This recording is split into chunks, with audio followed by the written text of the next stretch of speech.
Good morning and welcome back. Or good evening, good afternoon. Maybe you're joining us from Japan. Hi, Joe, if you're watching this. My name is Tim, and I'm here for the final and third day of the Photoshop Masks Crash Course. Boy, that's a mouthful. Right, and as always, I am joined by the amazing people in the chat on Behance. Let me just move over here. There we go. And if you would like to chat along with them, do come on over to be.net/Adobe Live. I will put the link on screen in just a moment. Right, so let's meet them. Today in the chat, we have someone called Sean, first time joining, right? Hi, Sean. We have Doris, who says hello, hello. We have Marsha, guten Morgen. Oh, guten Morgen, Marsha. Ich grüße dich. Wie geht es dir? Right, so the German stream is in 2 weeks, by the way, if you were wondering. Right, so this is day 3, just as a recap. We already did a stream on Tuesday and Wednesday, so today is the final stream of the week. And of course, also after this one, we have one more with Liz and Tony, where Tony will be showing you how to animate stickers in After Effects. But right now, we'll focus on Photoshop and what we can do with masks, because that indeed is the topic of the day. What a surprise. It's all about masks. Yes, that's why I have it 3 times. Day 1, day 2, and day 3. Shocker, I know. So, what will we be talking about, all about masks today? Well, over the past two days, I've shown you the advantages of using layer masks and vector masks, and I've shown you why they are so very nice to use, how non-destructive they are, and how we can always go back. But I feel like on the third day, we can sort of look beyond layer masks. We can see that there's a whole new world waiting to be discovered by us. So why don't we get started? And I'll hop on over to Photoshop. As always, almost forgot, you can join the chat. There we are. That's the link. Once again, be.net/Adobe Live. This is your chance to ask questions or to just have a chat with the community. I don't know. They like puns and food. I'm sure you will fit right in. Anyway, with that, put that away and go on over to my screen. There we are. And as always, just gonna close that because we won't need this. And I think we can start today with, yes, with some textures. Of course, if you were wondering, I am using images from Adobe Stock, but I'm also using images from one of my favorite sites called Texture Labs, where you can download free textures. Brady from Texture Labs has also been a guest on Adobe Live before. So yeah, check them out. They're really, really cool. And we shall use some of them today. Especially this concrete texture. We'll start with that. So I'm just going to take that over here and drop that into Photoshop. There we are. Okay.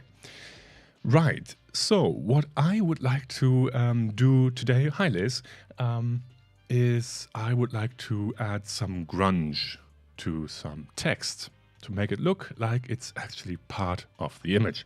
So let's just use T for the text tool, write something in. Of course, the most important thing is to pick a font, and I suppose, that's a cool one, but certainly not for the topic at hand today. Arial, well, maybe not. Well, that's not too bad.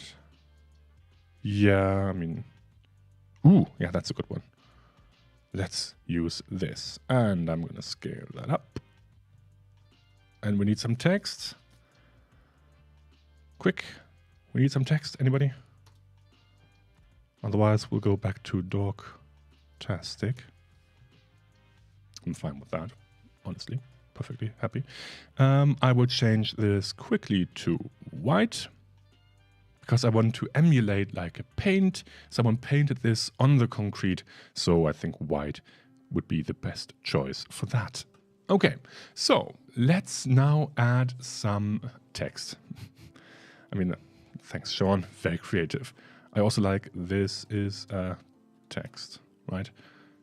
Okay, dogtastic. Cool. Hi, Pierre. Here's some text. Right. Cool. Now, let's add some texture to the text. And for that, I have also looked around on texture labs. I found this. No, that's not the one. Or is it? No. Hang on. There it is. Yes. I found this lovely texture with a nice chipped paint. And it has all those grungy cracks and bits in there. And I really like that. So let's put that on this layer. There we are. Fantastic. So how can we now apply this texture? Because what I want to have is where this is dark, I want the background to be showing through. And where this is white, I mean, the white is supposed to stay, right? The text should be visible. So what I could do is I would just do Command A to select all, or Control A, Command C or Control C to copy. And then I will hide this layer, jump on over to this one, create a layer mask, go with Alt or Option click on the mask and paste. Right, so we've just taken this and put that onto the text. So far, so good. Let's just deselect, Command Control D. And now, if we have a look at our text, incredible. Indeed, we now have applied that grungy texture to the text. And if we actually pay attention to the previously black parts of that texture, they are actually see-through. They are transparent. You can see right through them. Now, obviously, the crash course isn't over yet, and I've teased you at the beginning, like, ooh, we're going to look beyond layer masks. So why do we want to look beyond the layer masks? Well, the thing is, let's just say I'm happy with this texture, but I have since discovered another one. I think it's, nope, not the folder. I think it might be this one. Yes. I would also like to apply this texture on top of it, so we can sort of punch out some of these white spots. So where this is white, we can destroy the text even further. Problem is, however, I only have one layer mask. And even worse, I mean, I can apply something with a calculation method, and I can blend them, but it's only a one-time blend. Even worse, let's say I want to scale that texture. First, I have to unlink that. And then I want to scale that, maybe bring it down. So we can have it like this, maybe even stretch it, because why not? Yeah, there we are. Yeah. But suddenly I realize, oh, well, you know what? Actually, that's not too great. Why don't we bring that back up? So I'm just going to scale that back up. I think you might have an idea what the issue with this workflow is. Yep, that's right. We now have a blurry layer mask. I hope you can all see that. Right, this is awful. Not great. We have lost all the sharpness. And even worse, if we actually paste the texture that's larger than the canvas, Photoshop will cut out the edges. So we will lose everything that's around it. Yuck. No, there has to be a better way, and there is. Furthermore, one last thing. Let's say I want to apply a filter to that mask. Well, we can, of course, via the adjustments. But the issue with that, again, is this is sort of a one set and forget method to do it. Because if we go here, right, this looks great.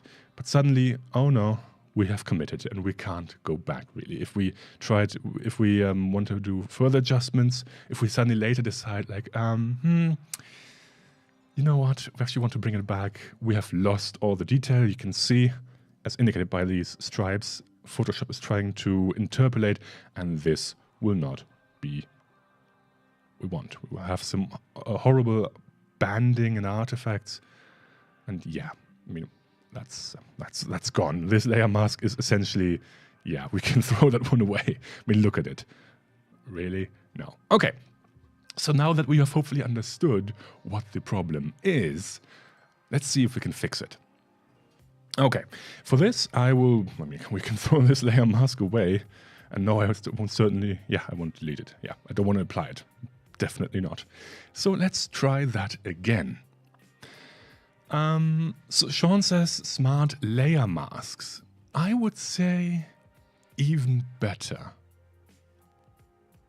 Yeah, right. So there are two ways we can think about this. But to understand the idea behind that, we have to take a trip over to the blending options. And I think you may know where I'm going with this. We have the blend if slider here. We briefly talked about that in the previous stream, but now is the time to really understand what's going on here. Blend if has two sliders. One is dedicated to the current layer, as we can see, it says current layer, and one is dedicated to the underlying layer. Right now, the better way, yes, the betterest. Yeah. So the underlying layer, if we take this and move all the way to the right, you can see the background is slowly showing through. And the way it works, everything that's now darker than, 93 as a value, remember, brightness goes from 0 to 255 on a 8-bit document. If you're on a 16-bit, that's a bit different, but in this case, 8-bit. So now everything that's darker than this value on the background will show through. Also works the other way around. Everything that's maybe brighter than this limit can also show through. And you can see we can achieve some very interesting and pretty convincing effects, depending on how we change that. So I would say maybe we would want the dark bits to show through like this. However, you may have noticed, we can often get quite harsh and sharp transitions, quite crispy, right? So can we somehow smooth it out? Why, of course, yes, we can. I think you all know this. You hold down the Option key, and I will just zoom in for this. And then you can split this apart. And now this means there's a transition. So from completely invisible on the one side, it ramps up and then is completely visible. Instead of just whack, right? So no sharp transition. Instead it goes whoop, slowly up. Yeah, crunchy. Yeah, that's right. Right, so if we dial that in, there we go. We now have our very first grungy mask. But this is only affected by the background. As you can see, everything that's dark is showing through, like this dark spot right here. If I move it away, there it is. But I wanted to add the texture, right? I wanted to add this grunge on top of it. We haven't done that yet. But now that we know how blend if works on the underlying layer, can we somehow apply that to the current layer? And yes, we can. Yes, we certainly can. Right, so let's do that. First of all, I will just group this to make it easier for us. And I will also get rid of this blending option. There we go. Because I would now like to apply the same thing to the group instead of the one text. The reason for that, I will talk to you about that in a moment. Okay, so I will just apply the blend if to the group instead of the background. And I think, should we want to keep that? Let's disable it for now, the underlying layer, just so we can see what's actually going on. Okay, now I will use something called a clipping mask. We've talked about clipping masks briefly. The way they work is you can have a layer, you can hold down the Option key, click between the two layers, and now the grunge texture is only applied to the text. The interesting thing now is we can go to the blending options of that group, and now instead of using the underlying layer, we can use the current layer. And pay attention to what's happening to the black parts of the image. Maybe I can. Oh, that's a bit too close. Let's try that like this. Have a look over here. Current layer, and it's gone. So we have achieved, if I split that, it's a bit softer. We have achieved the exact same effect as with a layer mask, but this is a big, big important difference. This is not a layer mask. This is indeed a smart object. Sorry. I can talk. A smart object. Why is that so cool? Well, if we, for example, want to scale that down all the way, and we scale it back up, we won't lose any of that wonderful, crunchy, crispy goodness. It's all preserved. And even better, we can apply effects to that smart object. Like, I've seen the question, but Pierre, I wish we had a curve to control it. Well, now we sort of do, because smart objects can be home to smart filters, such as curves. Because we can now bring that maybe down or up. Ooh, that's not too bad, eh? And the filter is non-destructively applied to the smart object via a smart filter. So if we suddenly decide, oh no, you know what? I actually do want to have more of that. We can go back. Yes. And we could even animate or weather that. Or guess what? We could do this. And since this is just a mask, we can take maybe a gradient or brush, get a black to white gradient, and now we can have a transition from intact to destroyed.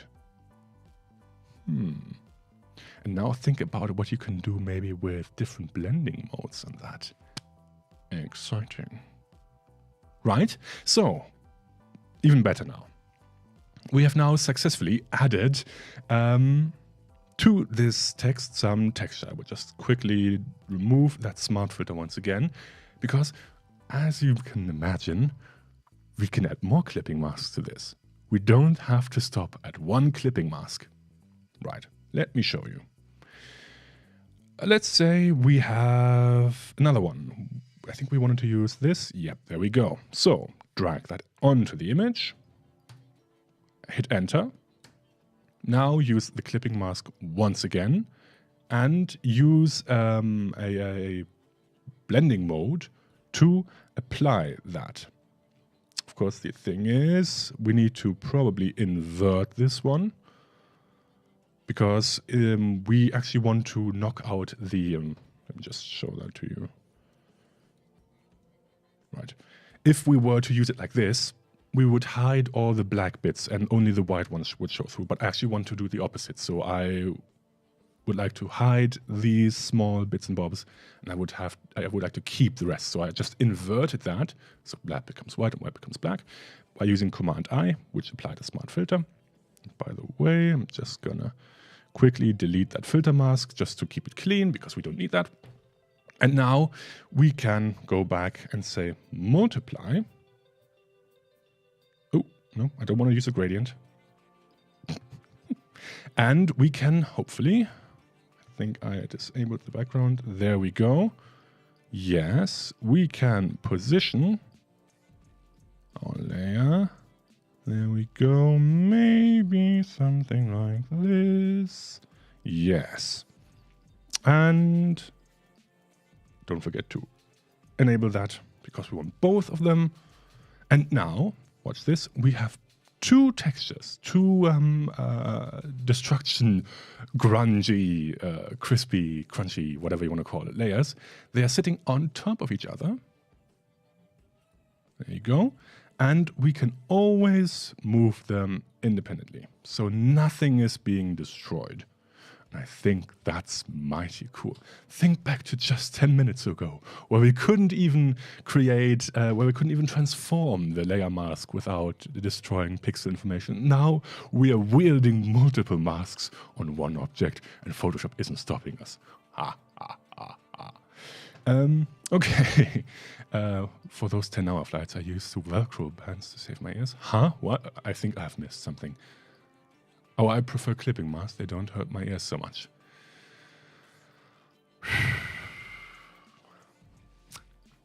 We almost went 3 days without a button like this, Sean. Okay. Okay. Right. Let's quickly move on to the third way of doing it. So, remember, first one was to copy and paste masks, copy and paste layers onto a mask, which was destructive, sort of. Now we have learned we can use blend if on a group. And the reason why I was using a group is, by the way, is so I can have more than one instance of text. If I, let's say, we want to do like, I don't know, black blocks and white reveals. Right, so we can remember how layer masks work. And of course, we should then put this in black.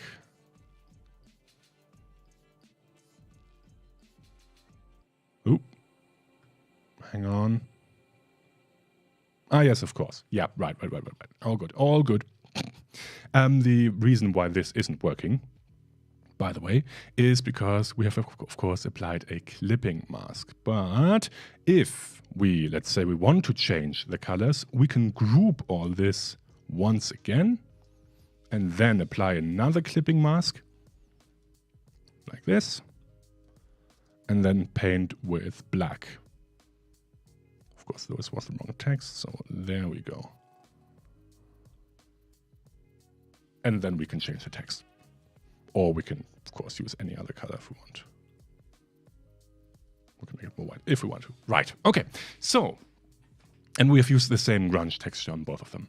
And even better, we can also go back and apply the underlying layer thing, so the background is showing through.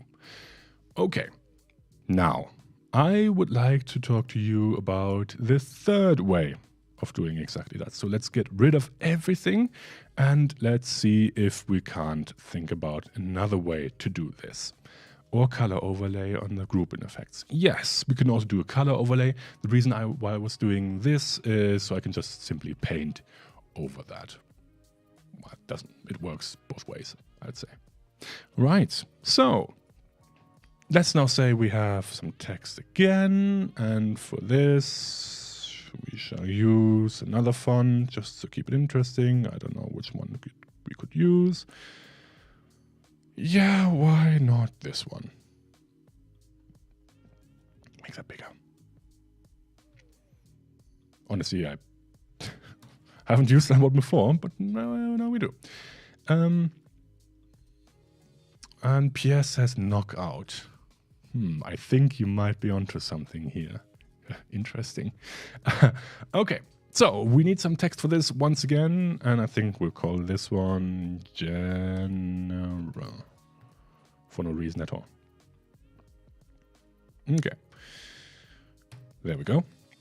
I, once again, would like to apply some grunge texture to this. And we'll make a sandwich, yeah, that's right. And for this, I would like to use a very underrated feature of Photoshop called knockout layers. And to show you what a knockout layer does is I would just quickly create another layer. Scale down the brush by holding down Control and Option and moving my mouse to left and right or up and down for the hardness. There we go.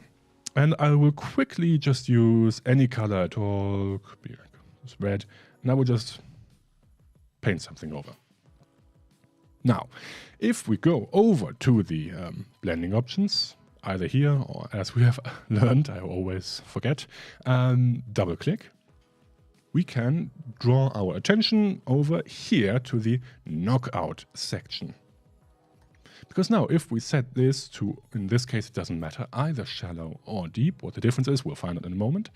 I'll just set it to deep, and we reduce the fill opacity. We can see suddenly part of the text is now no longer visible.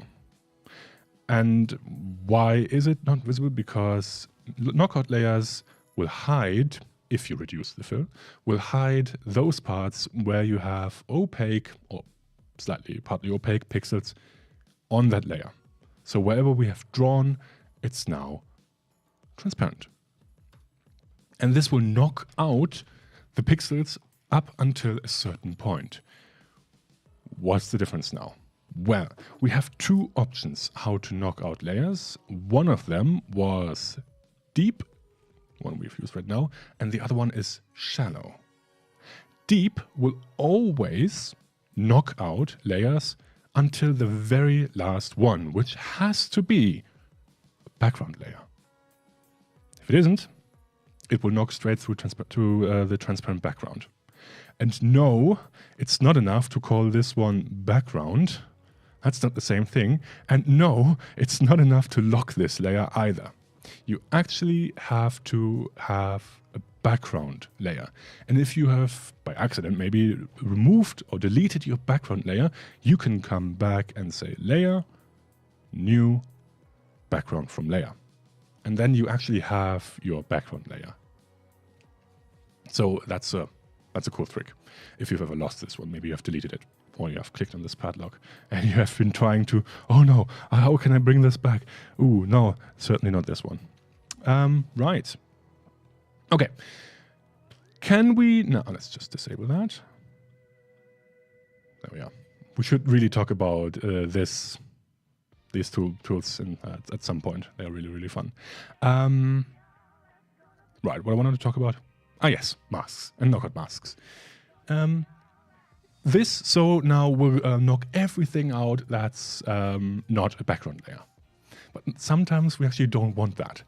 Maybe we have another instance of this, which happens to be in, I don't know, blue, and we only want to knock out this top part. In this case, we don't want deep as a knockout, we want shallow. And shallow will knock out until it meets the end of a group. There we go. So it will knock out everything that's inside this group up until this point, and then it's all back to normal. So now we have essentially removed part of this image, can hide that, and the other general layer just happens to sit right below that. So it looks like we have, sort of stripy look on this. So can we somehow now use this as a way to add texture? Well, yeah, of course. Otherwise, I wouldn't be talking about this in this crash course, wouldn't I? So let's have a look at our textures. Let's have a really close look at them to hopefully maybe understand why we have to do some steps in between before we can actually use them as knockout masks. When will a knockout mask show the layer? So at this point, why is it showing? Well, because there's transparency on that layer. Why is it not showing here? Because there are some pixel information on that. It doesn't matter which color the pixel is. So we are no longer thinking in terms of black and white, where black blocks and white reveals. We are now thinking about in ways of transparency versus opaqueness.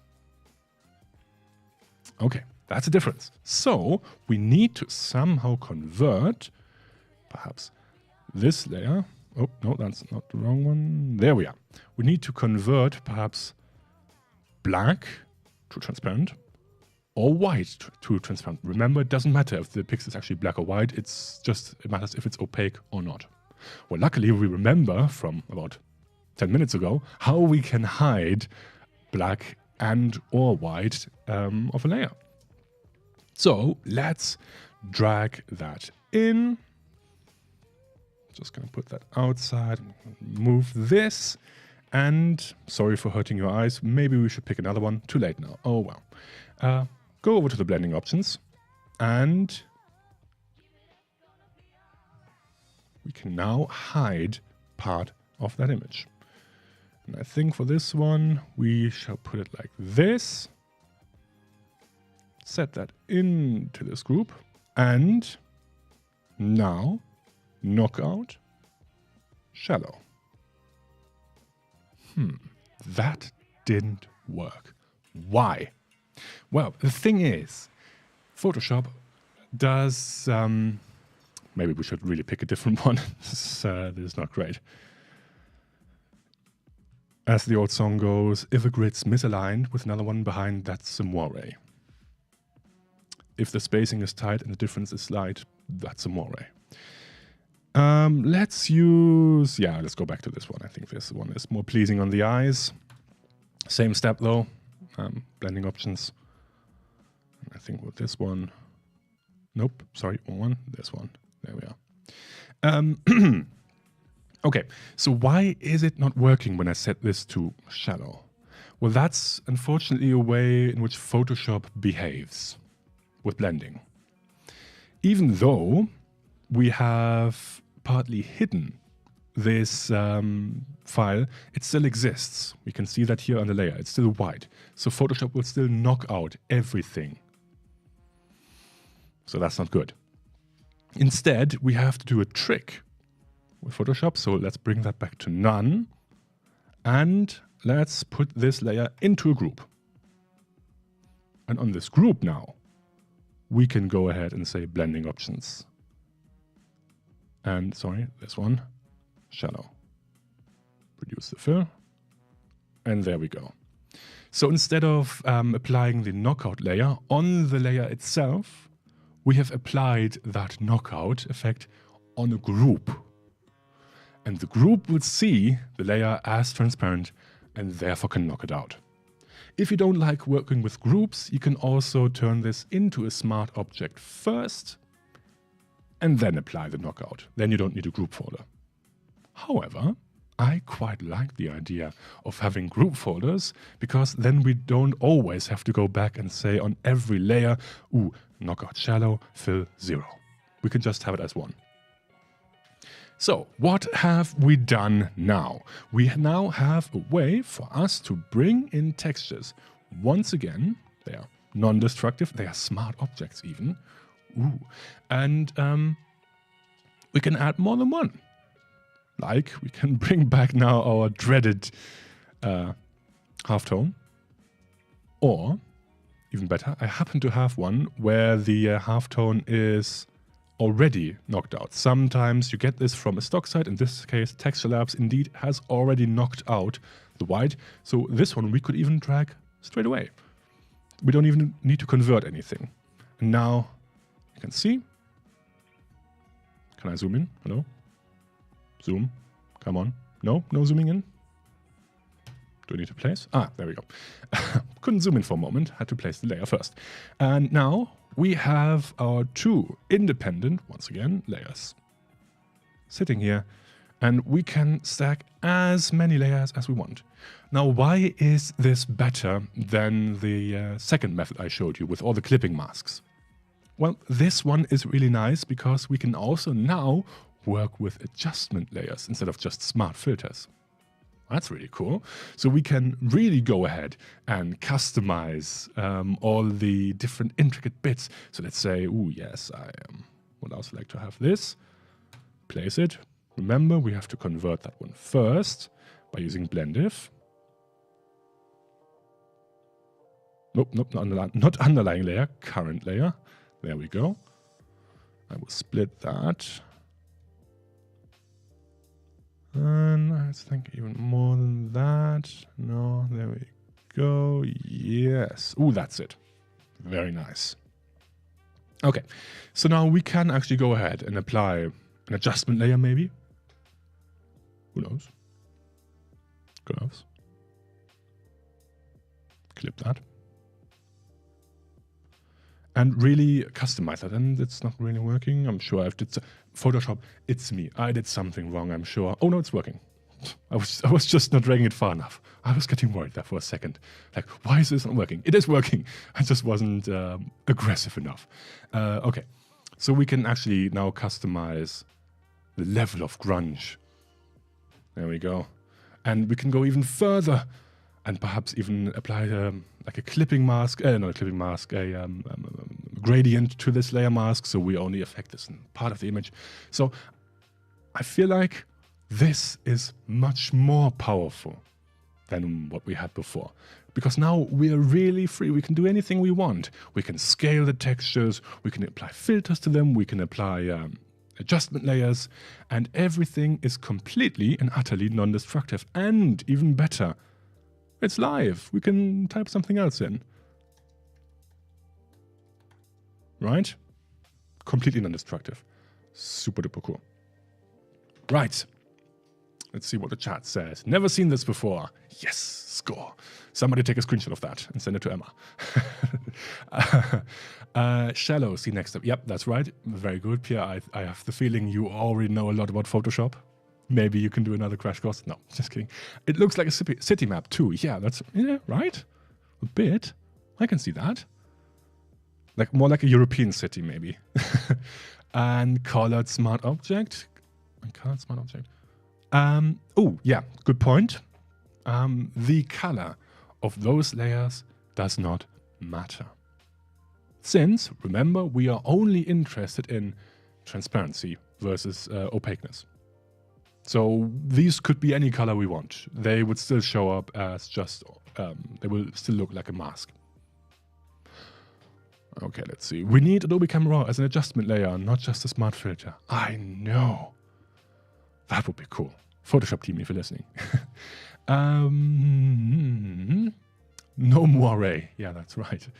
I like the opaqueness. It's more dissimilar to transparency as opacity can be. Yeah.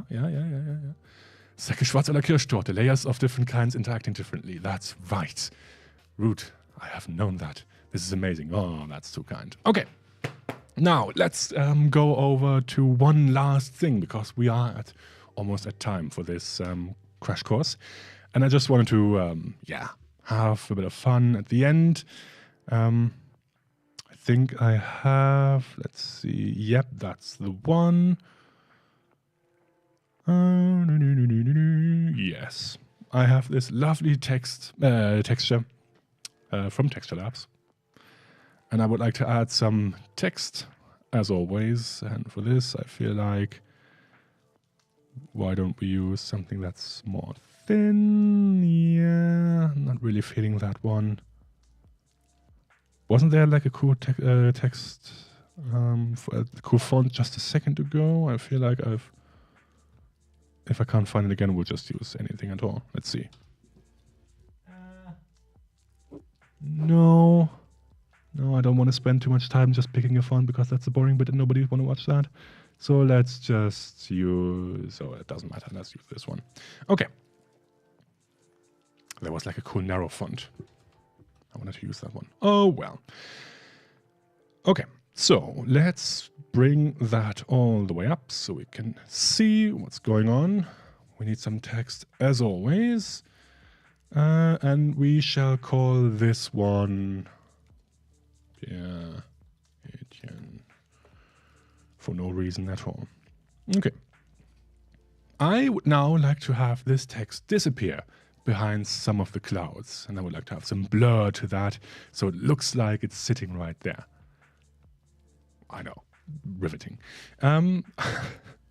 I, for this, will then make my way again over to the blending options, and this is just another way to apply them, because now I can actually indeed push this text either behind the dark clouds, like this,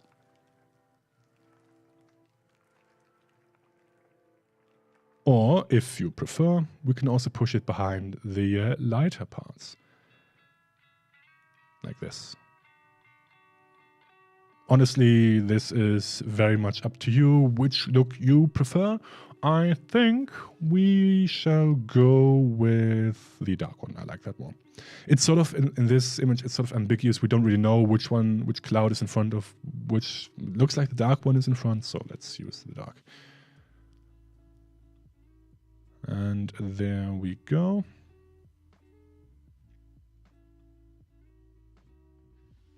I'm shady though. I'm shady enough. I know. What? Huh? Excuse me. Okay.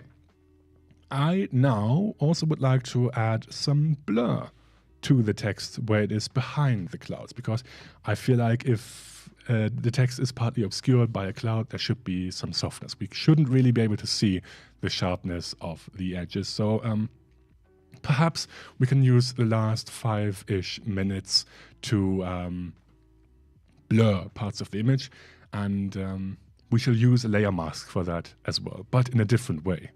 Because if I now go over to this layer, I duplicate that, solo that for just a moment by holding down Option and clicking on the eyeball, and I will apply a very subtle blur to that.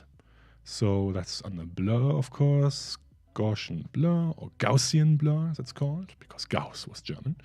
I think, yeah, about 5 pixels ought to be enough. I just want to get rid of the grain. Yeah, that, maybe 10 pixels. Why not? Yeah, let's do 10. I'm feeling lucky today. All right. I can now take this, copy.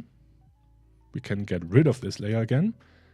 I will apply a layer mask, hold Option or Alt and click, and paste. So we now have taken the texture from the sky, blurred it, and put it on the layer mask. Why?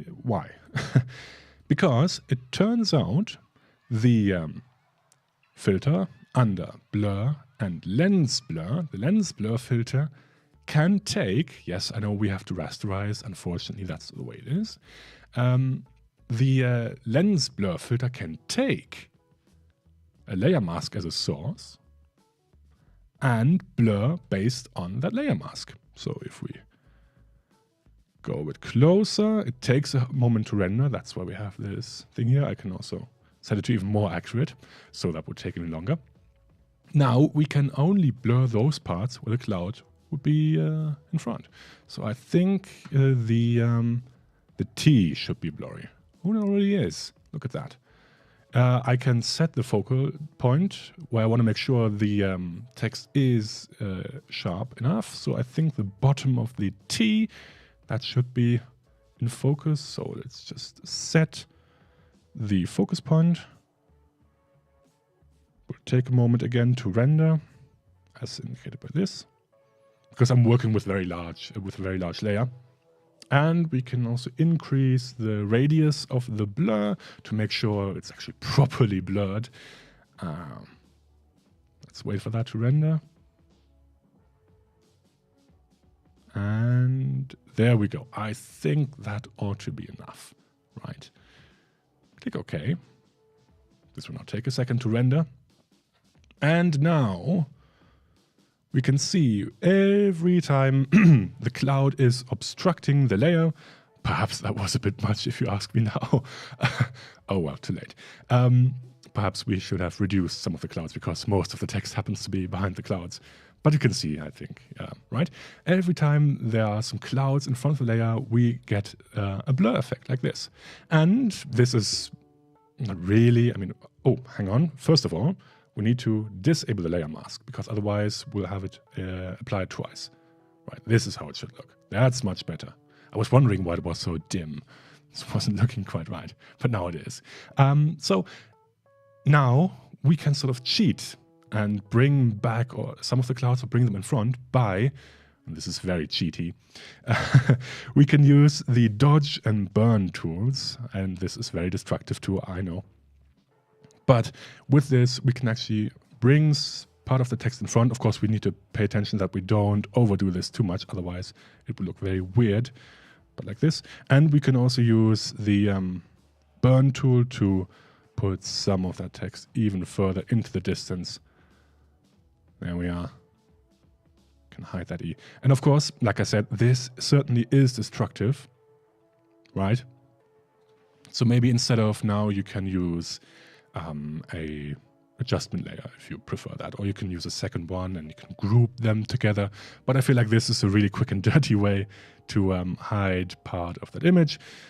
Of course, paying attention that you actually don't overdo it, otherwise you will end up with spots like this on your canvas. You're dim now. No, Pierre, you're very bright. You're the brightest in the whole chat. I can barely look at you. So much glow around you. And so handsome. No, okay, stop, Tim. Right, I think that's all the time once again for us today. So thank you very much. I hope you have learned a couple of things over the 3 days, because remember, this was a 3-day stream. If you have missed part 1 and 2, here they are on the schedule. You can always watch them as a replay, either on YouTube, if you're watching on YouTube, or on Behance here at be.net/Adobe Live. Just scroll down below the player and you can see all the crash courses, all the streams, and also of our colleagues in the US. By the way, we have more than just the UK streams.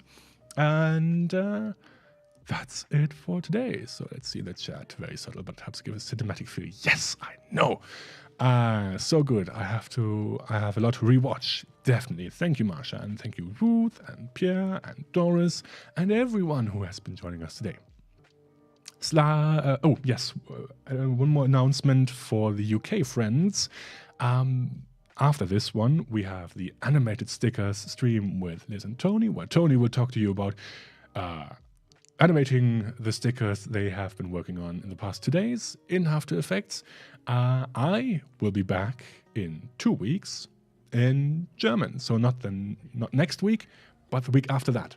Right? We'll do the exact same thing in German. So if you happen to be German Doris, then you can watch the exact same thing, but in German. This is also where we have the German week with guests, with a guest, David Glissman. And the UK streams, as 3-day streams, we will be back on, hang on, I have the date, February 7th, I think. Let me just double check so I don't say anything wrong. Come on, please load. Let's see. February 6th.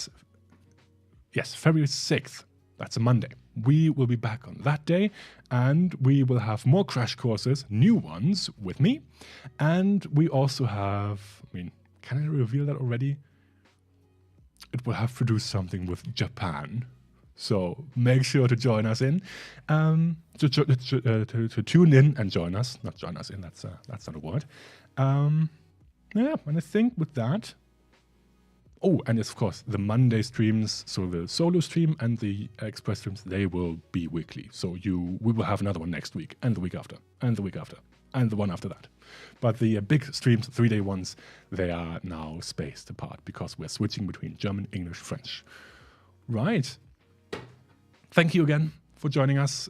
We will be right back with Tony and Liz, so stick around for that. And as always, have a wonderful rest of your day. Thanks for watching, and I will see you soon again on Adobe Live with more crash courses. Bye for now.